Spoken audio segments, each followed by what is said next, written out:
England এবং ভারতের test series শেষে খলনায়ক হয়ে যেতে পারতেন, কিন্তু মোহাম্মদ সিরাজ তো ডিফারেন্ট ব্রিড। তার বোলিংয়ের সামনে ভেঙে পড়ল ইংল্যান্ডের প্রতিরোধ। সিরিজ শেষে নায়ক বনে গেলেন এই সিরাজই। রোববার যেন হঠাৎ করেই খলনায়ক হয়ে গিয়েছিলেন ক্যাচ ছেড়ে। তার আগেও লর্ডসে আউট হয়ে ক্রিকেট প্রেমীদের হৃদয় ভেঙে দিয়েছিলেন মোহাম্মদ সিরাজ। কিন্তু ভাগ্যবিধাতার কি বা লেখন, শেষ ভালো যার সব ভালো তার। তাই তো সিরিজ শেষে নিন্দিত হওয়ার জন্য মঞ্চ যেটা প্রস্তুত ছিল সেটা মোহাম্মদ সিরাজ পেয়েও গেলেন। সেই সিরাজই নিজের যোগ্যতায় আবারও নায়ক বনে গেলেন। 300 রানে 3 উইকেট থেকে 367 রানে অল আউট ইংল্যান্ড দল। কি অবিশ্বাস্য, কতটা মহাকাব্যিক ভাবা যায়। সোমবার তো সিরাজ একাই 1 ঘন্টায় 3 উইকেট তুলে নিয়ে ইংল্যান্ডের স্বপ্নটা ভঙ্গ করে দিলেন। ওয়ালটন এখন দেশের সীমানা পেরিয়ে পৌঁছে গিয়েছে 50টিরও বেশি দেশে।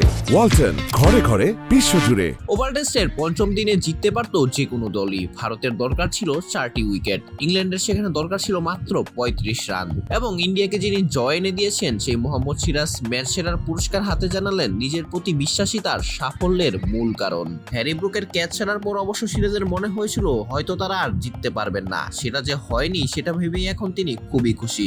বলেছেন, ব্রুকের ক্যাচ ছাড়ার পর ম্যাচটা পুরোপুরি ঘুরে যেতে পারতো, কিন্তু ওই ক্যাচটা নিলে হয়তো আজ সকালে আসতেই হতো না।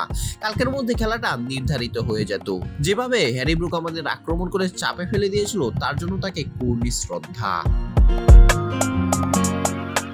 অঙ্কুর গোমেজ, বিডি আর্কাইভ স্পোর্টস।